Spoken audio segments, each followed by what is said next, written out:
friend? Welcome back to CapCut's YouTube channel. My name's Bria, and today I'm going to walk you through the CapCut desktop app.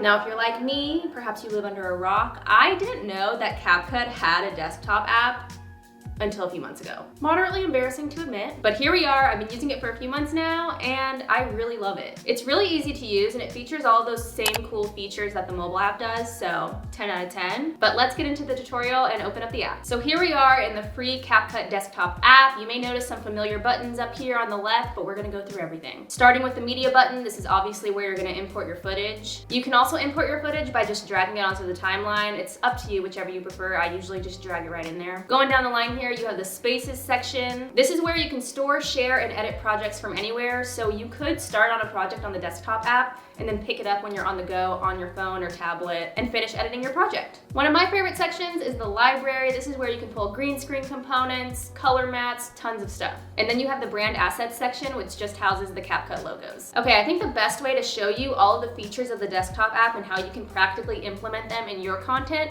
is to show you how I implement them in mine. So let's edit a video together. This is a pretty basic outfit of the day video, but we can spice it up with effects, transitions, all that stuff. Let me show you. I'm starting out by dragging all of my footage onto the timeline. If I ever want to zoom in or out, change the video's position on screen, maybe make it less opaque, I can do all of that on the right over here. I can also control the audio, speed things up or slow them down, add animations, and color correct. So before I add a little sugar and spice to my video, I want to do the basic rough cut and get rid of all of the footage that I don't need. The desktop app is very similar to the mobile app in that you just move along your timeline and you can split clips and remove what you don't need as you go. I really love a good keyboard shortcut, so I'm just gonna move along my timeline until I reach a point in the footage that I want to keep, and then I press Q to delete all the footage to the left of the playhead. Then I can just start splitting the clips by pressing Command B, and then I can delete any moments that I don't want by selecting those clips and just pressing the backspace button. When I get to the end of my video and want to delete all the footage to the right, I just press W and I'm good to go. Now that I've got my rough cut, it's time to zhuzh it up a little bit. I'm gonna go up to these buttons on the left and I'm just gonna work my way through. There's this random moment in my video that I feel like would benefit from one of those trending clips in the library, so let's go ahead and drop that into the timeline for a little added comedy. Next, I'm moving over to the audio tab and I'm gonna add a trending sound. I can scroll through and listen to songs in any of these sections, or I can search for a song that I already have in mind. For this one, I just want a trending sound that goes with the vibe of the video, so I'm just gonna pick one from here. I do want there to be a little break in the music during that error screen that I added earlier, so I'm just gonna split the music in that moment and delete it so you'll just hear that beeping sound. Next, I do talk in this video, so I'm gonna add some captions. Every time you speak or have a voiceover moment in a video, I highly recommend adding captions.